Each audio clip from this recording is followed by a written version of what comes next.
The first bullet struck the white lilies before anyone finished asking whether Soren Valenti was serious about marrying Mira Ellis. 1 second earlier, the chapel had been silent for a different reason.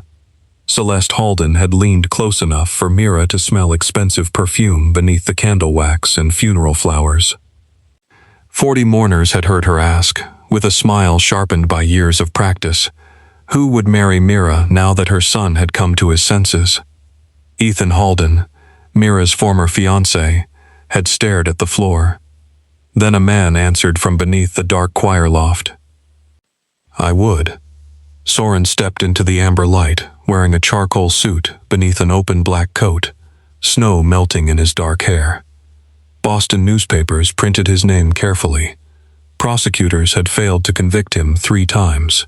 Men who called themselves legitimate lowered their voices when discussing the docks, private security contracts, and the clubs where his word carried more force than law. He stopped beside Mira, not in front of her. His storm-gray gaze settled on her face. "You asked who would choose her, now you know." Celeste's color drained. Ethan finally looked up. Mira held her service notebook against her ribs, refusing to let the room see how the insult had landed. "Mr. Valenti, we haven't been introduced." "No." "Then you should know, I don't need a stranger rescuing me." A trace of interest moved through his expression. "I know. Why say it?" "Because she wanted you to believe a lie." His eyes shifted to Celeste. "I dislike lies in sacred places." Malcolm Halden approached from the rear pews, silver-haired and composed, as if this were a board meeting instead of a memorial. "Soren, I wasn't aware you knew Miss Ellis." "I know enough." A metallic tap sounded inside the closed coffin. Mira turned. She had grown up above Ellis Funeral Home. She knew the building's language, the settling of old wood, the whisper of flower stems, the soft complaint of a casket hinge. This sound came from beneath the mahogany lid. She crossed the platform and reached for the brass latch. Soren caught her wrist. "Don't open it. This is my funeral home. That coffin isn't what you were told it is. Let go." He did, immediately. Mira lifted the first latch. A veiled woman in the second row rose too fast. Glass exploded above the altar. Soren drove Mira to the carpet as a round tore through the lilies, scattering petals across the coffin. The organist screamed. Mourners dropped behind pews. A second shot shattered a brass candle holder. Soren covered Mira with his body, one forearm braced beside her head. He did not flinch. Men rose throughout the chapel, opening black coats over concealed weapons. Mira stared at him. "You brought gunmen to a funeral?" "I brought them because someone else brought a sniper." "That isn't an answer. It's the only answer that matters for the next 10 seconds. He pulled her upright. One of his men touched an earpiece and reported movement across the north roof. "Take the shooter alive," Soren ordered. Then he looked toward the coffin. "Lock the building. No one leaves until the final hymn." Malcolm stepped forward. "You cannot imprison these people." Soren looked at him once. Malcolm stopped. Mira pulled away from Soren's hand at her back. "You don't give orders here." "Tonight, I do. This is a licensed funeral establishment, not one of your clubs. Your license won't matter if police find the wrong body in that coffin." The lights went out. Darkness swallowed the chapel. Someone cried out near the rear pews. Shoes scraped. A child began sobbing. When emergency lights flickered on, the room glowed red, and one side door stood open. The veiled woman was gone. Mira moved toward the casket. "Stay behind me," Soren said. "I need to know who's inside. You need to stay alive. Those goals can coexist." His attention flicked to her mouth, then returned to her eyes. "I'm beginning to understand that." They opened the coffin together.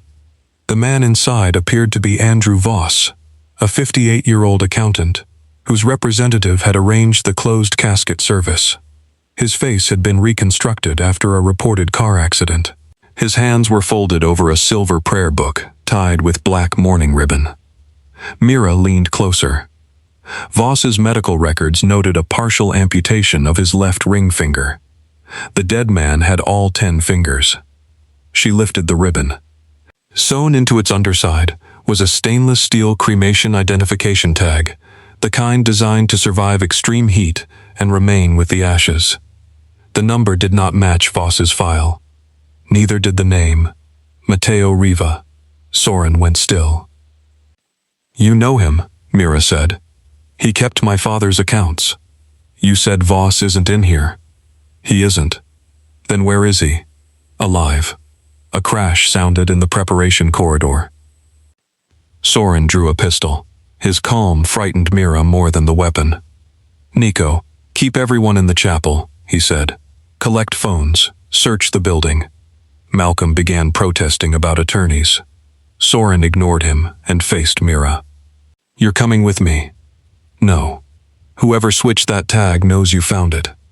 I know every lock, stair, and blind corner in this building." "Exactly." She slipped the tag into her pocket. His eyes narrowed. "Give me that. Evidence discovered under my license stays in my custody. You think a licensing board will protect you from these people? No. I think chain of custody may protect me from prison." One corner of his mouth almost moved.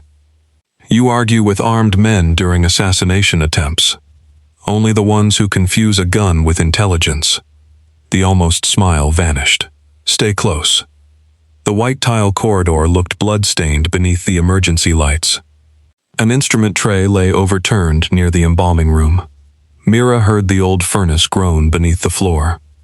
A man lunged from a doorway with a knife. Soren caught his wrist, turned the blade away, and drove him into the wall. The attack ended with one controlled strike. The man collapsed. Soren searched him and removed a radio, a syringe, and a photograph. He handed the photograph to Mira. It showed her leaving the funeral home 3 nights earlier, groceries balanced in one arm, while she fought with the rear lock. Snow dusted her hair. The image had been taken from across the street. Cold moved through her body. "This isn't only about Andrew Voss."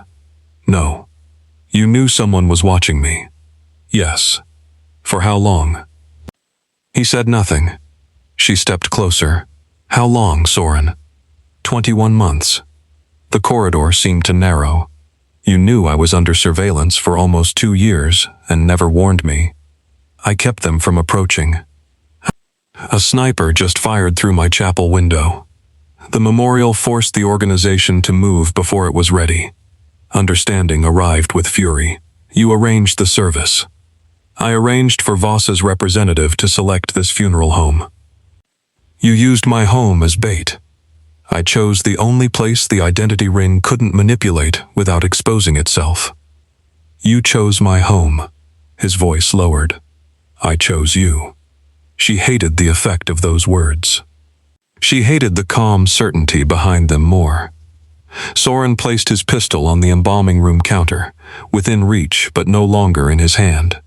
"Your father found irregularities 6 years ago," he said. "Bodies transferred under one name, ashes returned under another. Death certificates issued for people who were still alive." Mira gripped the steel edge of the counter. "He never told me. He tried to tell the state. He died of a heart attack." The look in Soren's eyes made the room colder. "The doctors were paid." "No." He copied records before confronting Malcolm Halden. Halden Transport moved nearly everybody involved in the exchanges. Mira shook her head, but memory had already betrayed her. 3 months before Ethan ended their engagement, she had questioned transfer mileage and cremation authorization numbers.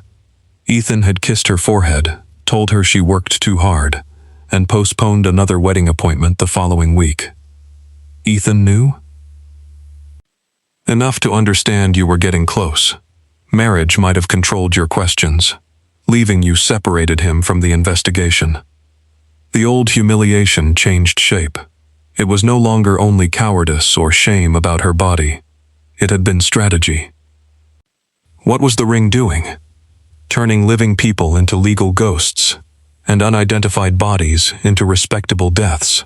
hiding witnesses, moving fugitives, redirecting inheritances, erasing debts, selling new identities to people wealthy enough to buy them. Matteo Riva? He kept the original ledger for my father. Your father helped build this. Soren did not look away. Yes.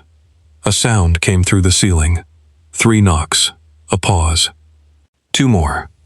Mira looked toward the old service stairs. The music gallery. They climbed beneath the sloping roof, where snow hissed against narrow windows. Mira stopped at a paneled wall behind storage cabinets. There is no door. Your father built one. How do you know more about this building than I do? He trusted my mother. Soren reached around Mira and pressed a carved wooden rose. A section of wall released. His chest brushed her shoulder, brief contact that sharpened every nerve. Beyond the panel, a wounded man sat beside a filing cabinet under a battery lamp. He raised a shaking pistol. Put it down, Andrew, Soren said. The man looked at Mira. You brought her here. This is her building, Soren replied. Mira entered carefully. You're Andrew Voss? I used to be. According to Massachusetts, I died at 11:42 yesterday morning. He pressed a hand to the blood seeping through his bandage. And if Malcolm Halden walks out of this building with his network intact, you'll be dead before tomorrow. Soren's face became unreadable. No one touches her. Voss gave a weak laugh. You still think obsession and protection are the same thing. He pulled a black flash drive from his coat. This contains the registry, every staged cremation, every purchased death certificate, every judge, politician, informant, federal agent, and crime family that used the system. Give it to me, Soren said. I asked you to expose the ring, not protect your father's legacy. My father is dead. His partners aren't, neither are yours.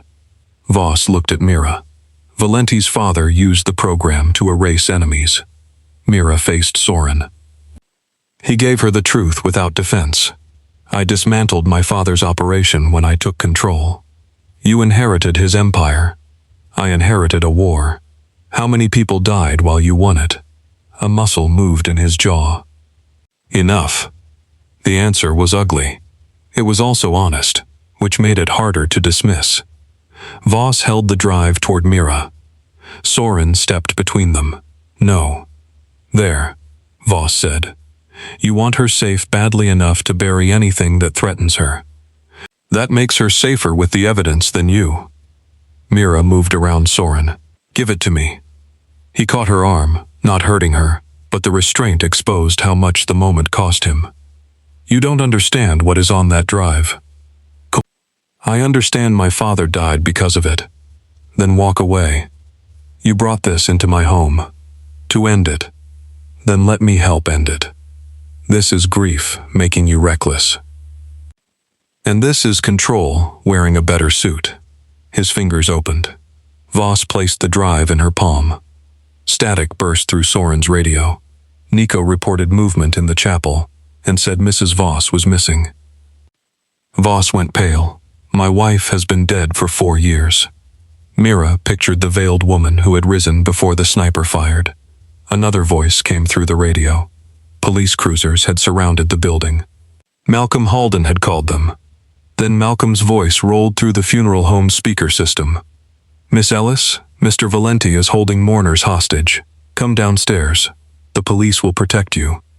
Mira understood the trap. If officers entered and found armed men, an unidentified corpse, a legally dead witness hidden in the walls, and evidence connected to her father's business, Ellis' funeral home would be closed by dawn. Her license would be suspended. Malcolm would shape every headline before she spoke a word.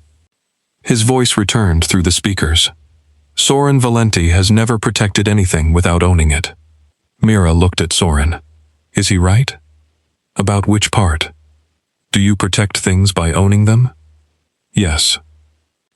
No apology, no attempt to charm her. Do you think you own me? No. A beat passed. I think about it. Even Voss looked away. Mira's pulse quickened with anger, and something she did not trust. "You don't know me. I know you work late on Thursdays because your custodian's husband is sick. I know coffee makes your hands shake before morning services, so you keep peppermint tea in your second drawer. I know you waive fees for families who can't afford them and blame the billing software." Her skin prickled. "I know you sit on the chapel steps after difficult funerals because you won't carry another family's grief into the apartment where your father lived. I know you touch the rear door frame every night before locking it. Stop." His voice softened, not with pity, but certainty. "I know you were never too much for Ethan Halden. He was too small to stand beside you." The words reached the wound Celeste had opened downstairs. Mira hated Soren for seeing it. She hated the part of herself that wanted him to continue. "You had me followed. I had the men following you followed. That isn't better." "No. Were the photographs yours?" "Some." "You watched me for 21 months and decided I didn't deserve the truth? I believed the truth would put a target on you. There was already a target. I kept it from firing. Until tonight." He flinched so slightly Voss missed it. Mira did not. The chapel organ began playing below them. 3 slow notes. A pause. 3 more. Mira listened. "The organist is warning us." A mechanical roar shuddered through the floor. "The crematory." She ran. Smoke curled beneath the lower-level door. Soren pulled her back before she touched the handle. "It may be trapped. If the system overheats, suppression foam will destroy every paper record my father kept." "That may be the point." He wrapped his coat around her shoulders, then kicked the door open. Heat rolled into the corridor. Flames climbed an overturned cart stacked with files. Gasoline shimmered across the floor. The crematory chamber glowed orange. The veiled woman stood at the control panel with a pistol in one hand and a lighter in the other. "There she is," the woman said. "The loyal daughter." Mira saw the pale scar crossing her throat and remembered a photograph from an old case file. Elena March. Elena's smile vanished. 9 years earlier, Elena March had supposedly died in a boating accident. Ellis Funeral Home had received a sealed casket, but Halden Transport removed it before preparation for a private cremation elsewhere. "You're legally dead," Mira said. "Legally free. Malcolm gave you a new identity. Freedom has maintenance costs." Elena aimed at Mira. Soren shifted in front of her without hesitation. Elena studied him. "You would take the bullet?" "Yes." The simple answer changed the room. "Your father would be ashamed." "My father is beyond disappointment. Lower the gun." "Or what?" His voice dropped. "Or the last thing you see will be her face." Elena's attention fixed on him. Mira grabbed the red suppression lever. Foam erupted from the ceiling. Elena fired. Soren turned and pulled Mira against him as the bullet struck the metal doorframe. Nico entered through the smoke and drove Elena sideways. Her pistol skidded beneath the controls. Soren crossed the wet floor, caught Elena by the throat, and pinned her against the wall. "Who ordered the shot through the chapel window?" Elena smiled through the pressure. "You know." "Say it." "Malcolm Halden." Mira saw the decision enter Soren's eyes. It was colder than rage. "Soren." He did not move. Elena's boots scraped above the floor. "Let her go." "She tried to kill you. We need her alive." I recorded the confession. So he did not need her alive. Mira understood the line he was prepared to cross and how easily he could cross it. Let her go anyway. For a second, the furnace roared louder than every other sound. Then Soren opened his hand. Elena collapsed, coughing. He did not look at her, he looked only at Mira. He had not chosen mercy. He had chosen Mira's boundary. The power in that frightened her. The intimacy frightened her more. Police struck the front doors with a battering ram. Nico said they had less than 5 minutes before entry. Voss appeared in the corridor, leaning against the wall. There is a service tunnel beneath the foundation. We can leave now. Mira looked at the burning files, the tag in her pocket, and the drive in her hand. If we run, Malcolm controls the story. He already does, Nico said. Then we change it. Soren watched her. How? We finished the memorial. Minutes later, the mourners sat beneath broken stained glass, while snow blew through a black drape stretched over the shattered window. The coffin stood open. Matteo Riva's body lay beneath candlelight. Mira walked to the lectern wearing Soren's coat over her wet black dress. Outside, police ordered the doors opened. Inside, Malcolm Halden sat beside his wife and son with the expression of a man who still believed composure could function as innocence. Mira adjusted the microphone. This memorial was arranged for Andrew Voss. The man in this coffin is not Andrew Voss. Whispers spread through the chapel. Malcolm rose. Mira, you're under extraordinary stress. Sit down. The command came from her. I can call a rideshare, Grace said. Roman's expression did not change. She held up the cremation tag. The deceased is Matteo Riva. His identification was sewn inside the mourning ribbon. Ethan lost all color. Mira saw it. You know that name. My father mentioned him once. Be quiet, Malcolm snapped. The organist began the final hymn at the tempo Mira had requested. 7 verses, roughly 7 minutes before police breached the doors. Someone expected this funeral home to cremate a man under the wrong name, she continued. Someone else came to kill a witness who is legally dead. My father taught me that the dead do not lose their dignity because they can no longer defend it. Tonight, the living don't get to hide behind them either. During the second verse, Andrew Voss entered through the side door. Shock rippled across the room. One mourner reached beneath his coat. Nico tackled him. Another ran for the rear exit and found it blocked. Malcolm did not move toward Voss. He seized Ethan. A narrow blade appeared against his son's throat. Celeste screamed. Malcolm dragged Ethan toward the open coffin. Do you have any idea how many governments use the system you're exposing? How many agencies depend on people disappearing? Mira stepped down from the lectern. Stay where you are, Soren said. She ignored him. Malcolm tightened his grip. One more step, and he dies in front of you. Ethan met Mira's eyes. Shame had replaced the polished cowardice she remembered. I'm sorry, he whispered. Do not speak, Malcolm said. Ethan kept looking at her. I knew records were changed. I told myself it was insurance fraud. I told myself nobody was being hurt. You ended our engagement because I found the discrepancies. Yes. The answer hurt less than the months she had spent believing she had failed some test of worth. Did you ever love me? His eyes filled. Yes. I just wasn't brave enough to love you when it cost me anything. Malcolm laughed. Weak men often confuse admiration with love. Soren moved into the aisle with empty hands. Unarmed? Malcolm asked. For her? Soren looked at Mira. For her. You think she'll love you after she learns what you are? No. The answer silenced the chapel. I think she'll decide for herself. Malcolm shifted the knife. Mira noticed a thin wire running from his sleeve to a transmitter in his palm. Her eyes moved to the coffin. The metallic tap she had heard before the shooting had not been the body settling. It had been a device beneath the lining. Soren. He read her face instantly. Everyone down.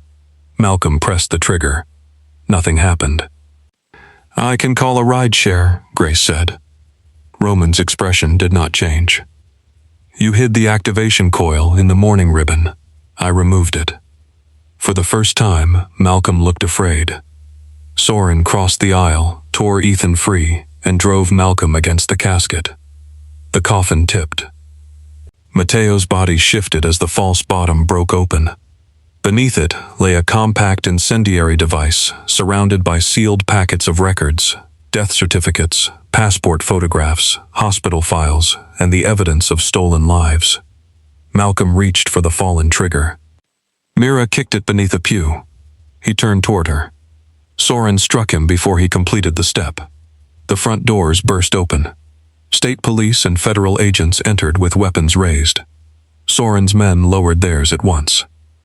Soren stood between Mira and every gun in the room, hands visible. Officers dragged Malcolm from the altar, secured Elena in the lower corridor, and brought the captured sniper through the vestibule. The chapel filled with commands, flashing lights, and snow blowing through the broken window. A detective asked whether Mira was injured. No. Then she saw blood spreading across Soren's shirt. "You've been shot." He glanced down. Grazed. "You let me finish the service while you were bleeding." "You needed to finish." Fear came out as anger. "You impossible man." His expression eased by a fraction. "There she is." Who? The woman who forgets fear when she's furious. Paramedics moved toward him. Soren looked at the drive in Mira's hand. "This is your last chance to walk away." Mira looked at her ruined chapel, at Ethan kneeling beside his mother, at Malcolm being dragged past the coffin that held the proof of his empire, and at the place her father had died trying to protect. She handed the drive to the lead investigator. "My name is Mira Ellis. I'm the licensed funeral director responsible for this facility. I am submitting evidence connected to false death certifications, unlawful body transfers, attempted murder, and my father's death." She could have kept the leverage. She could have sold it, hidden it, or used it to buy safety. She chose the truth. Soren watched her, as if the choice had exposed something in him. Then the paramedics took him away. By dawn, news vans crowded the street outside Ellis' funeral home. The state suspended operations while investigators reviewed a decade of transfers, cremation authorizations, and death certificates. Mira's license remained valid, but the building became a crime scene. Malcolm Halden was charged with conspiracy, attempted murder, evidence tampering, and fraud connected to stolen identities. His transport facilities were raided before sunrise. Soren Valenti left Massachusetts General before detectives could question him. His black SUVs remained outside Mira's apartment. On the fourth night, Mira walked to the nearest SUV and knocked on the driver's window. "Take me to Soren." "Miss Ellis, I can't." "Then I'll knock on every black vehicle on this street until a reporter asks why." The locks clicked. 20 minutes later, she entered a restored mansion overlooking the frozen Charles River. The rooms were dark wood, pale stone, and expensive silence. No photographs, no careless objects. Nothing suggesting the man who owned it had ever allowed himself a life. Soren stood at the windows in a white shirt with the sleeves rolled to his forearms. A bandage showed at his side. "You threatened my driver," he said. I explained his options. "You shouldn't be here." "I agree." "Then why are you—" She removed her coat. His gaze traveled over her black sweater and jeans before returning to her face. Mira walked farther into the room. "You don't decide what protection looks like without asking me." Protection that waits for permission often arrives late. Protection without permission becomes imprisonment. "I have enemies who know what you mean to me," he said. Mira met his eyes in the reflection. "What do I mean to you?" "You entered my chapel and announced you would marry me." "I did." "Was it strategy?" "At first." "And now?" His gaze lowered to her cheek. "Now it is the least strategic thought I've ever had." She turned to face him. "You don't know how to want something without controlling it," she said. "No. You don't know how to protect someone without surrounding her. No. You watched me. You lied. You used my home. Yes. Why agree with everything? Because I won't insult you by pretending I'm safer than I am." His voice lowered. "I am not a good man, Mira." "No, you aren't." "You let Elena live," she said. "Because you asked. You protected Ethan. Because you were watching. You surrendered when the police entered. Because you were between us." Soren raised a hand and stopped before touching her cheek. "Tell me to step away." She should have. Instead, she asked, "Why didn't you approach me before the memorial?" His hand lowered. "You were engaged." "Since when does another man's engagement stop Soren Valenti?" "Since it was yours." She looked at him. "I wanted you," he said. "I did not want your surrender. You said you chose the funeral home because of the evidence." "Yes." "And you chose me?" "Yes." "Why?" "Every powerful man involved believed pressure would make you break. I wanted to see them discover they were wrong." Mira closed the distance and kissed him. Soren went still. For one suspended second, he did not touch her. Then one arm closed around her waist, and his other hand rose to the back of her neck. He held rather than forced, but the hunger in his kiss had the force of something denied too long. Her palm pressed his injured side. He flinched. She pulled back. "You're hurt." "I don't care." "I do." The words stopped him more completely than pain. Then she noticed a partly open door across the room. Photographs covered the wall inside. Her photographs. Mira entering the funeral home. Mira buying flowers. Mira meeting Ethan outside a restaurant. Mira asleep at her office desk, photographed through a second-floor window. Maps, schedules, license plates, and surveillance reports surrounded the images. The warmth left her body. "Soren." "You said some photographs were yours." "Yes. This isn't protection. It began as an investigation. What did it become?" She faced him. "What did it become?" "Something I could not stop. You knew when I slept, what I bought, where I went. I was identifying threats. You were controlling the unknown." "Yes. And when the unknown was me?" His expression tightened. "I failed." Mira pulled on her coat. His body went rigid. "Where are you going?" "Home. It isn't safe. I decide what risks I accept." "Mira." She stopped at the doorway. "If you follow me tonight, whatever this could have been ends before it begins." She left alone. Soren did not follow. For 6 days, no SUVs waited outside Mira's apartment. No guards stood near her temporary office. No groceries appeared. No messages arrived. Investigators allowed her supervised access to Ellis' funeral home. She spent long hours cataloging old records and found her father's notes hidden beneath embalming reports, transfer numbers that did not match tags, names connected by dates, warnings written in shorthand he had taught only her. Inside his final ledger, one sentence waited for her. "Mira will understand that dignity belongs to the truth, even when truth arrives without a name." Night had fallen when she left the building. Snow covered the alley behind the funeral home. Ethan waited beside her car. He looked thinner. A healing cut marked the place where Malcolm's knife had touched his throat. A black van turned into the alley. Ethan's face changed. "Run." The side door opened. 2 masked men emerged. Ethan shoved Mira behind the car as gunfire struck brick. The rear window shattered. She crawled through snow and broken glass, reaching for her phone. The attacker caught her hair and dragged her upright. An armored SUV roared through the snow and struck the man hard enough to throw him against the wall. Doors opened before the vehicle stopped. Nico and 3 guards flooded the alley. Soren emerged without an overcoat, wearing only a black suit in the freezing wind. His face showed nothing. He crossed directly to Mira.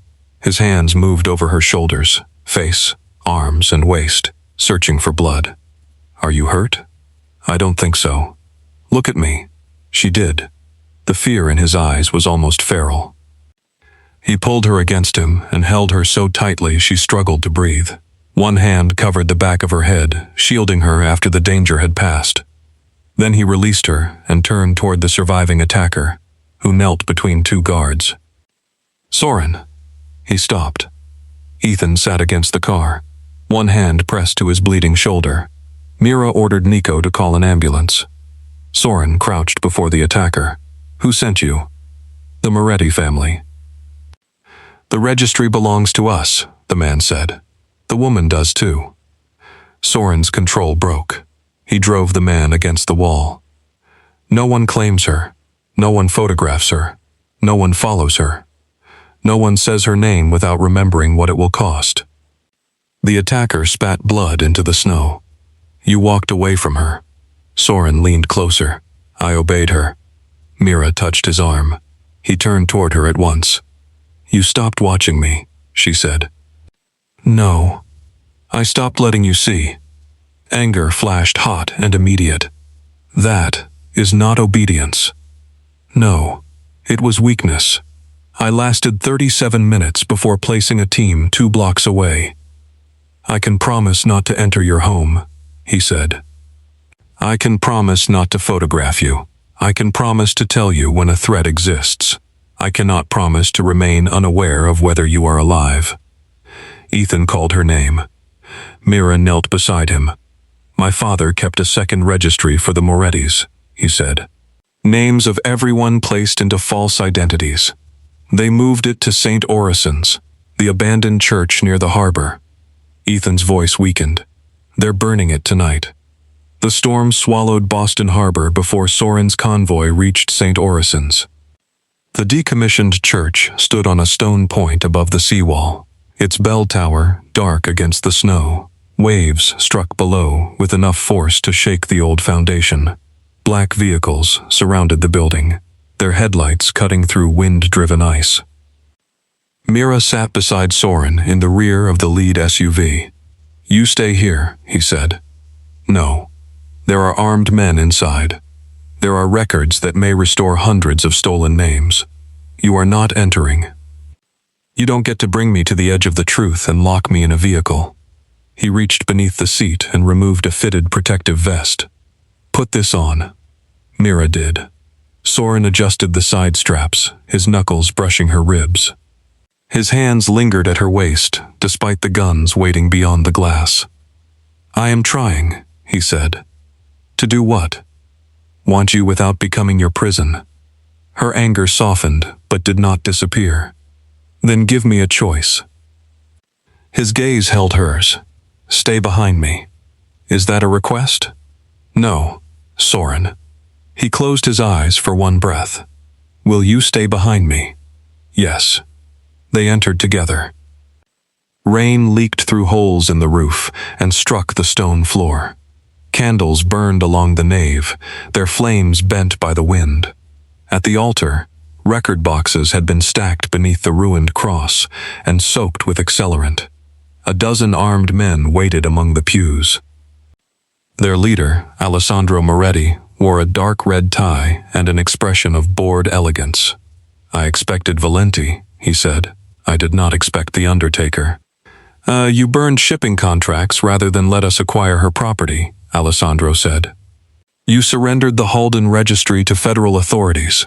You are dismantling profitable alliances because she disapproves. Mira looked at Soren. What shipping contracts? Later. There may not be a later, Alessandro said. Devotion creates deadlines. Men shifted in the side aisles. Soren's guards raised their weapons. The church became a held breath. Alessandro lifted a silver lighter. These files contain judges, officers, politicians, and criminals who purchased new lives. If the records burn, everyone remains loyal. If they survive, governments and families start asking where their dead went. He looked at Mira. Convince him to leave, and you both live. How many bodies? She asked. Alessandro shrugged. Does the number change anything? Yes. 314.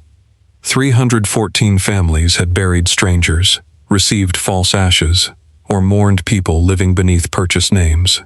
Soren felt her hand tremble and tightened his fingers around hers. Alessandro flicked the lighter open. Soren released Mira only to draw his gun. His first shot extinguished the flame. The church erupted. He shoved Mira behind a stone pillar as bullets tore through the pews. His men returned fire. Stained glass burst inward, scattering blue and red shards across the flooded floor. Through the chaos, she saw one of Alessandro's men running toward the files with a burning road flare. Mira tore a heavy altar cloth from the rail and threw it over the flare as it struck the floor. Fire crawled across the fabric. She stamped it out while smoke rose around her. A gunman appeared behind the altar. Soren crossed the nave before Mira could turn. The gun fired. His body jerked. He still reached the man, tore the weapon away, and dragged Mira behind the altar as another burst of gunfire struck stone. Blood spread across his shoulder. "You're hit. I know. You need pressure on it. You need to stay down." Alessandro moved through the smoke toward the boxes with a second lighter. Soren tried to rise. His injured arm failed. Mira took his pistol. His eyes widened. "Do you know how to use that?" "My father kept one in the office." "That wasn't my question." "Then no." Alessandro sparked the lighter. Mira aimed above him at a rusted sprinkler pipe. The first shot struck stone. The second hit metal. Water burst from the pipe in a freezing torrent, soaking the boxes and crushing the flame in Alessandro's hand.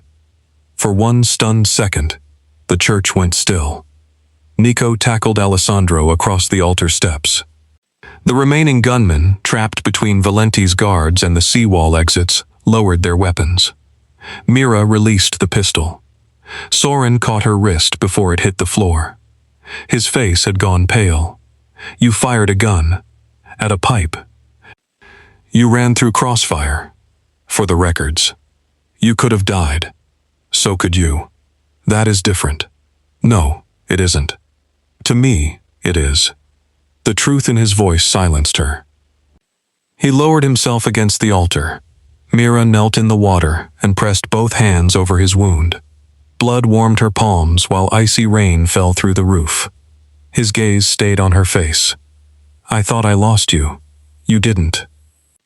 I watched you leave the pillar. I'm here. For 2 years, I knew where you were every hour." His voice roughened. "For 3 seconds, I couldn't see you." Mira's throat tightened. Soren touched her cheek with his uninjured hand. This time, he did not stop before making contact. "I cannot survive loving you from a distance." The word hung between them. Not wanting, not claiming, not protecting. Loving. "You choose terrible moments to become honest," she whispered. "I was shot. You were impossible before that." His thumb moved gently beneath her eye. "I love you." Gun smoke drifted through the ruined church. Water poured across stolen names. Sirens approached through the storm. Nothing about the moment was safe, clean, or romantic in any sensible way. Mira believed him. "I don't know how to love a man like you." His hand stilled. "You shouldn't have to." "That isn't what I said." Hope entered his eyes carefully, as if it expected punishment. "I said I don't know how." He rested his forehead against hers. "We learn. You learn boundaries. You learn not to run toward gunfire." "I was saving evidence." "You ran toward gunfire while saving evidence. That may be a difficult boundary." His breath almost became a laugh, then pain tightened his face. Mira kissed him softly. "Stay alive. We can argue afterward." 3 months later, Ellis Funeral Home reopened. The state restored Mira's license and credited her evidence in New England's largest identity fraud prosecution. Malcolm Halden remained in federal custody. Ethan testified against his father and left Boston after sentencing. More than 200 stolen identities had already been restored, and investigators continued matching unidentified remains to families who had waited years for truth. Mira created a foundation to investigate disputed death certificates and unclaimed bodies. Soren funded it anonymously. She found the donation within 48 hours and made him put his name on it. "You don't get to hide every decent thing you do," she told him. "I have a reputation. You'll survive." He did. Their relationship survived more slowly. Soren stopped entering her property without permission. His security team told her when a credible threat existed, instead of arranging her life around secrets. He still checked every lock twice. He still sent a car when snow began, but he asked before assuming she would take it. When jealousy sharpened his silence, Mira named it, and he learned that obedience was not the same as surrender. Mira learned something too. A boundary was not a test designed for him to fail. It was a door whose terms she had to state clearly, then enforce. Loving him did not require approving every part of his world. Loving herself did not require pretending she felt nothing for him. The restored chapel looked almost unchanged, except for one panel of stained glass above the altar.